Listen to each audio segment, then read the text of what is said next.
Hello my friends, welcome back to Teresa's Crafty Cabana.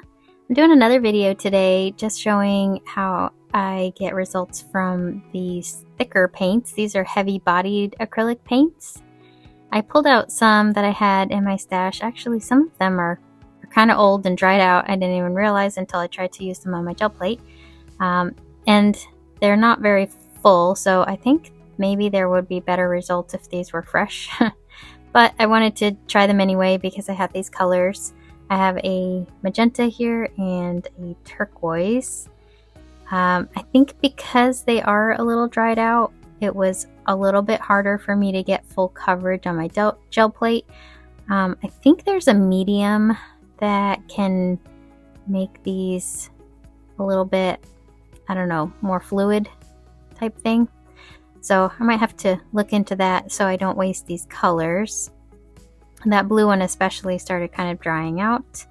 I've got this is a clay texture. I like to use these to get some really intricate looking designs. This is just like a kind of a geometric floral design. And you can see there, it's got a little bit of a design pattern.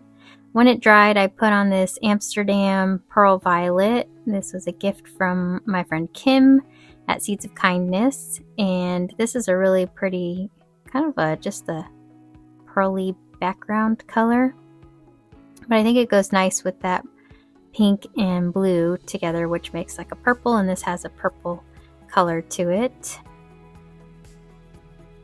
I'm using the Hammer Mill copy paper, 32 pound here. Talked about that in my last video if you were watching, and I forgot to link it, so I did link it and I will link it in this video below. I heard about this paper from Devin Rex for Art. That's Yolanda. She had mentioned it in her craft room tour that she likes to use that paper, and I hadn't tried it before, so I just picked some up from Amazon and I really like it. It's very smooth. So here are two colors that are a little, so the magenta was more fluid than the turquoise, so I have this cerulean blue that is a little more fluid. It's still kind of dry. I don't know if it's just my paints or if that's how heavy bodied paints are. I guess if you work with heavy bodied paints, acrylic paints on your gel plate, maybe let me know in the comments if yours do that, or maybe mine are just old. I don't know. I've had these for a while, so it's probably that. I made this homemade texture here. This is just using a foam repeat pattern of a die cut that I had. I think in my last video I showed you how I made that one, and I'll link that video. And then here I've got these little fun dots. Just kind of putting some dots in little areas and making a neat little pattern here.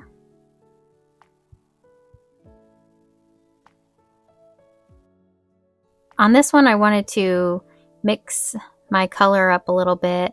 On the last one, I had a purpley pink color, purpley pink blue. This time I added yellow to the back of mine. I wanted to see if this would give me more of an orange and green when it's mixed with that magenta and the blue.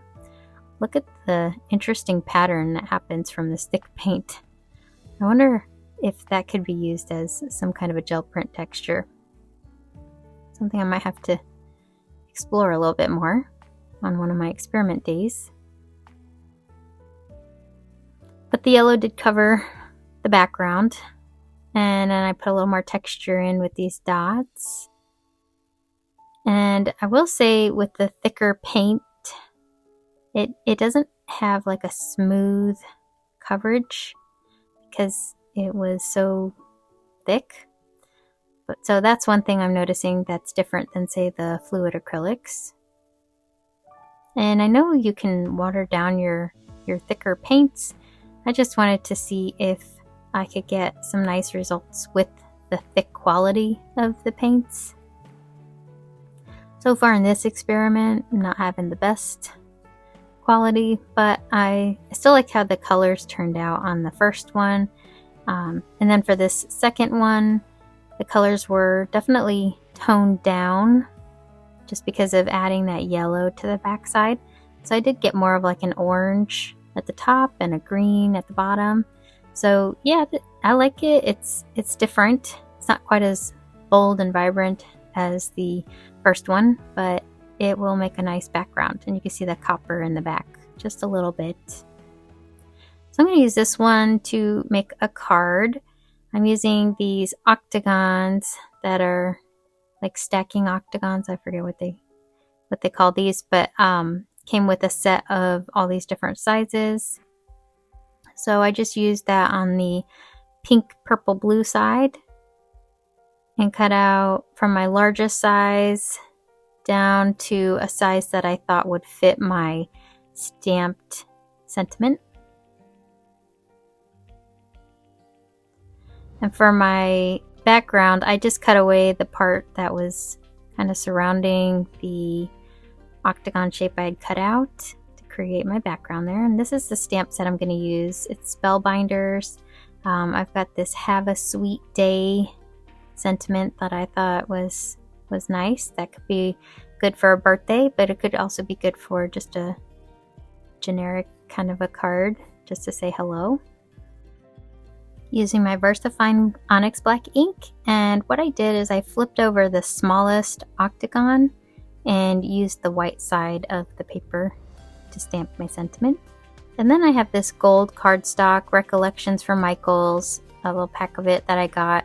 I wanted to have a little bit of a matte, and then I used one of my octagons to cut out a matte in the center, kind of made an even line of my gold around the Gelli print. And then what I did to adhere these geometric shapes is I put glue only on the tips, and then I took the way that it went, turned it just one side, I guess, just a little, and then glued it in the center of the next area. I don't know, it's hard to explain, but probably you can tell by what I'm doing here.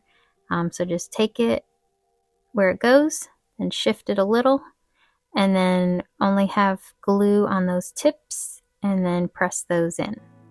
So I did those with all of the pieces that I had, and this kind of creates a lattice shape, and by turning it just a little bit, kind of makes the colors kind of almost look like a wave. So I thought it was neat to kind of turn them like that and give it a little more interest.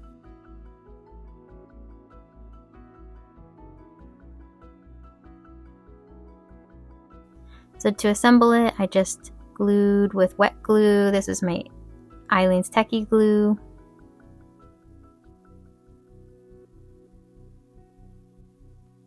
Glued that down onto the gold background. And the gold background actually has kind of a craft back to it. So I glued that onto a piece of craft cardstock that I'm using as my base for my card.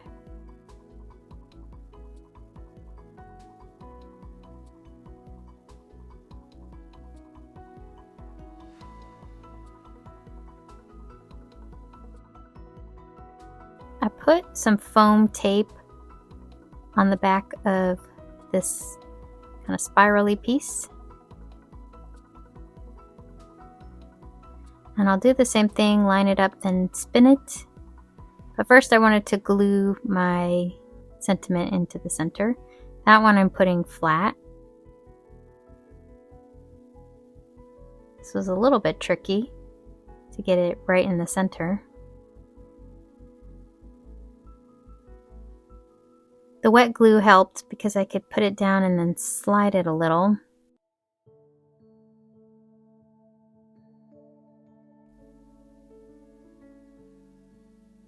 I had this idea for this card, and I think it would be cool if you had the patience to put those layers with foam on them.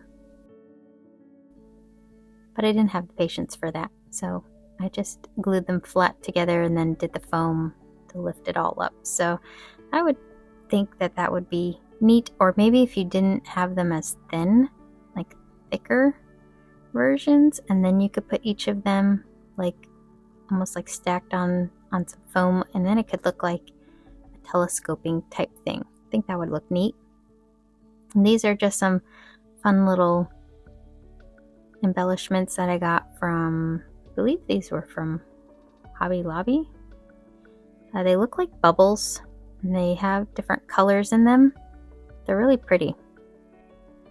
But the colors kind of reminded me of the purples and blues that were in this print, so I thought they would look good as just a little bit of an extra embellishment.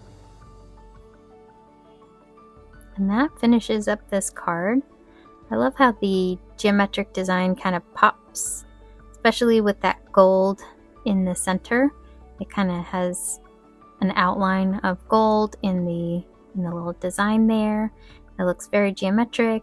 It was very simple to do, but I definitely think this is one of my more favorite designs that didn't take up too much time. So if you're looking for a quick way to use your Gelli print on a card, this can be one that you could either make a little more elaborate by adding the extras, or you can make it super simple by just stopping at the Gelli print and the design. So let me know what you think of this design, if this is one you think you would try. And thanks for watching and being here today. And let me know too how you like your heavy bodied acrylics on the gel plate if you've tried them. In the meantime, happy crafting, y'all.